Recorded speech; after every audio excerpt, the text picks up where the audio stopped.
Hi Libra! Welcome dito sa ating channel. Hi new subscribers, my name is Yan. Welcome dito at sa ating mga returning tambayers. Thank you sa inyong walang sawang pagtambay. At kung hindi nyo pa knows, wala tayong gender dito mga mahal. Okay, babae, lalaki, LGBT, lahat welcome. Pwede rin pong i-switch yung mga roles dahil possible talaga magkapalit-palit kasi sa itong general reading and at the end of the day, everybody, may free will kayo na free nyong gamitin anytime, anywhere. And so to speak, kung hindi nyo pa knows, meron pa po tayong isa pang channel. Ang link niyan ay inilagay ko sa description box ng reading na ito. Kaya kung interesado, i-click lamang yan para makapanood rin kayo ng mga collective readings for all signs no, na ina-upload natin araw-araw. Yes, you heard it right, araw-araw. Okay?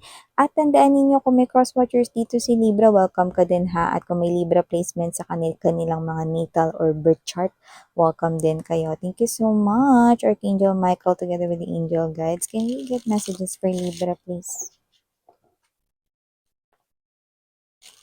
What does Libra needs to know? Can you please show me? What does Libra needs to know? Libra.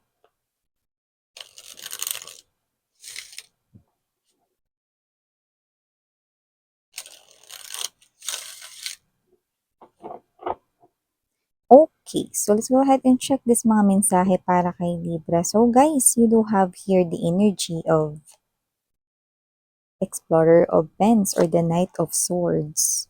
Sun card energy. Here din po for you guys ang Three of Brushes or the Three of Wands energy. Present din ang Three of Pens, Three of Swords energy. Nine of Brushes or the Nine of Wands energy. We also have here the Lovers, the High Priestess or the Intuitive in this tarot deck, the Star and the Educator. Wow! Look at that. We have here divine counterparts. The High Priestess and the Hermit energy. Okay? Looks like someone here feels the same way too. Yan.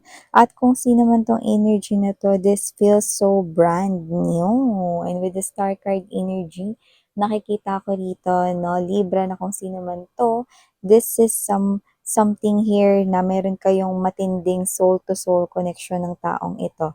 It looks like kung hindi pa kayo nagkakakilala, no, mataas yung chance na nararamdaman ninyong malapit na kayong magkakilala at magkadaupang palad, no? At ang ganda nito, no? Kasi wala talaga tayong time period dito, no? Pero yung iba, mukhang nakilala nyo na siya. Kakakilala nyo pa lang sa kanya.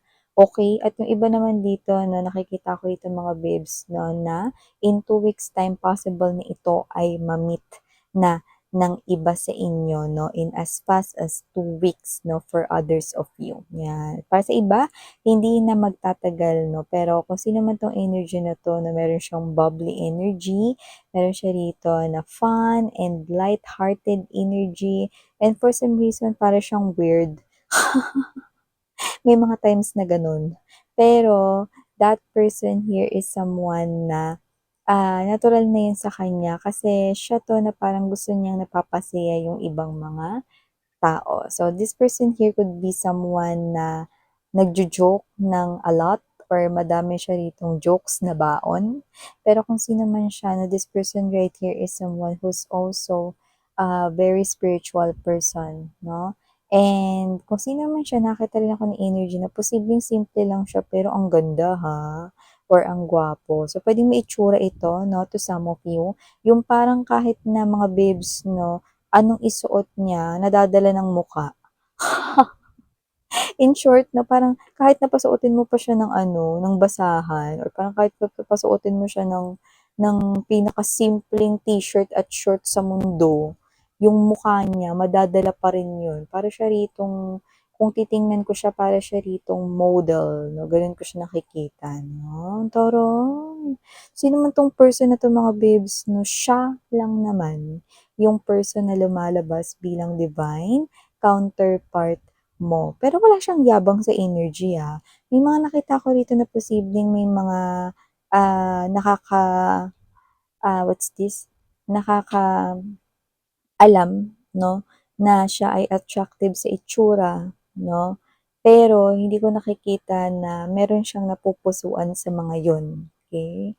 So, meron dito mga nag-a-admire sa kanya, nagkaka-crush, 'no, at meron din dito na parang pagkabata niya pa lang parang marami na siyang natatanggap na compliments na, "Ay, gandang bata nito." "Ang gwapong bata nito." Ano, may gano'n, 'no, or pagdating sa school, 'no, alam niyo yung mga ano, sergeant at arms, mga gano'n, 'di ba? President, secretary, alin kayo do'n nung nag-aaral kayo, 'no? Ako secretary tsaka ano, sergeant at arms, pero ako rin yung madaldal.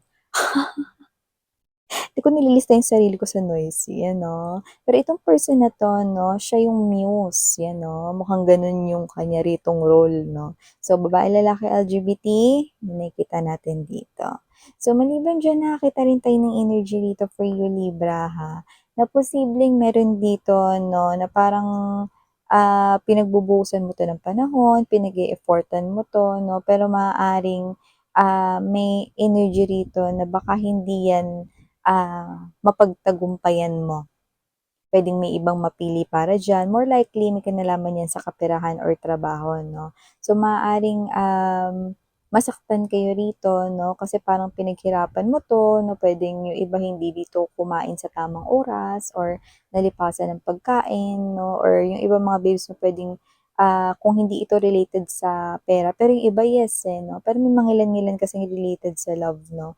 Parang meron dito na pinagbubuhusan kayo ng panahon 'no, na babae, lalaki 'no, ay nasa courtship stage kayo 'no, pero hindi siya yung mapupunta sa'yo, may ibang pipiliin siya, may gano'ng klase ng energy rito 'no. At kung trabaho man ito, may ibang mapipili 'no, gawa ng iba 'no, hindi yung iyo ritong gawa 'no. So possible na ano man 'yan, personal na bagay, personal na sitwasyon, related sa love, pero more likely related sa trabaho kasi lumalabas dito. Pero gano'n pa man, huwag mag-alala kasi kahit masaktan kayo diyan, eh, tamang timing lang 'yan.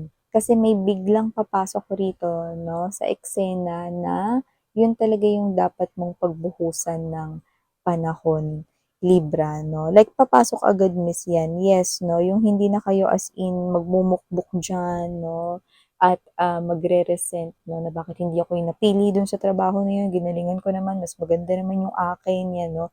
O yung iba puwedeng contest 'yan 'no, parang feeling mo mas maganda yung sa'yo 'no, tapos ganito, ganyan. So, nakikita ko rito na kung ano man 'yan, masasaktan kayo of course, kasi pinaghirapan niyo 'yun, eh, 'no, bagay man 'yung tao man 'yun 'no, or, designation or title, 'di ba?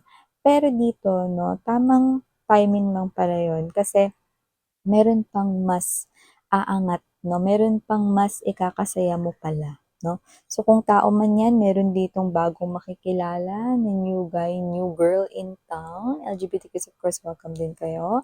At iba naman na meron pa ritong ibang trabaho o ibang mas mataas na posisyon na dapat mong kalagyan. 'Yun ang nakikita ko rito 'no. So dun ka mauupo sa high pedestal na iyon 'no, yung nakikita ko rito na talagang ngiting tagumpay ka 'no. So ibig sabihin may inihahanda or inihahain si universe na something hindi nga lang better, hindi nga lang 'to something better, eh, something best pa nga ito for you, Libra, 'yan 'no. So maliban diyan nakakita ko ng energy rito, meron ba kayong ritong naka-live-in dati? Okay. Or kung hindi kayo nag-live-in puwedeng tumatambay kayo lagi sa bahay nila 'no. So, nung kayo pa, so ex mo 'tong tinutukoy natin, nung kayo pa na puwedeng lagi kayo nagha-hangout sa bahay niya or bahay nila or whatever 'no. So, nakikita ko rito 'no na, para siya ritong nakakita ng multo ng kahapon. Kung sino man siya mga babes 'no, nami-miss niya kayo rito at naaalala niya rito 'no, yung inyong moment sa loob ng kaniyang bahay or ng kanilang tahanan 'no. So, may ganito tayong nakita rito, just take only what resonates 'no. Pero kung sino man siya, parang kada tingin niya rito sa paligid ng bahay niya or bahay nila 'no, para ka nakikita 'no, isang multo ng kahapon, Multo na lang kasi kayo ngayon para sa kanya kasi separated na kayong dalawa 'no, pero nalulungkot siya miss 'yan. Hindi lang siya basta nalulungkot mga babes, nasasaktan siya, oh baby, 'yan, oh. Nasasaktan ako, oh baby, sa tuwing nakikita ka. Yan, 'no. Kasi naman 'tong energy na 'to, 'no, nasasaktan siya, 'no, 'pag nakikita niya rito. Yeah, this person here is talking sa inyo ritong online applications. Ano man 'yan, Facebook, Instagram, 'no, naka-follow man siya rito or hindi, tinitingnan niya 'yan. Lalo na kung yung iba ay naka-public setting ang inyo ritong social media platform, 'no. So, nasasaktan siya, "Oh, baby," kasi nakikita niya kayo. Bakit? Kasi hindi niya na kayo magawang mahagkan or hindi niya rin kayang mag-hi sa inyo, 'di ba? Kiwawa. Gano'n ko siya nakikita. Well, nakita rin ako ng energy pala rito, Libra, 'no, na maging, gusto ko um maging, what's this, maging mas attach kayo sa inyong intuition. Kasi may mga ipapakita sa inyo ditong pares-pares sa mga susunod na mga buwan. Paano pares-pares, miss yan? Iba-ibang situation pero pares-pares. Kailangan dito ng inyong desisyon, matinik na desisyon, no? It's between two. Okay, puwedeng between dalawang tao, puwedeng kung kayo ay may negosyo na puwedeng dalawang potential na business partners or dalawang staffs na puwede mong i-hire. Pero dapat pumili ng, tama dito, 'no? So, iba naman baka dalawa yung pagpipilian mong gadget, 'no, alin yung una mong bibilhin diyaan. Okay, possible na gano'n din. Yung iba puwedeng options din sa love life, 'no, sinong dapat mong piliin, 'no. Use your intuition, you must attach to your intuition really well, 'no. Bakit, miss, yan? Kasi kung ano yang pares-pares na yan, meron diyang isang bokya. Naku, miss, yun. Huwag mag-alala kasi kapag sinunod mo ang iyong intuition, mga babes, hindi ka mamamali, ano. So, para hindi kayo malito 'no, kung anong kaibahan ng intuition sa mind, ilalagay ko ang link 'no, ng brief description ko niyan dito sa ating, description box. Okay, so if you have time puwede mo panoorin 'yun 'no, short video lang naman 'yun mga babes para maintindihan mo kung ang intuition mo ba ang kumakausap sa'yo sa desisyon o ang isip mo. So again, I'm Juliana Ony, Sarang Hill, Love in Light. Annyeong!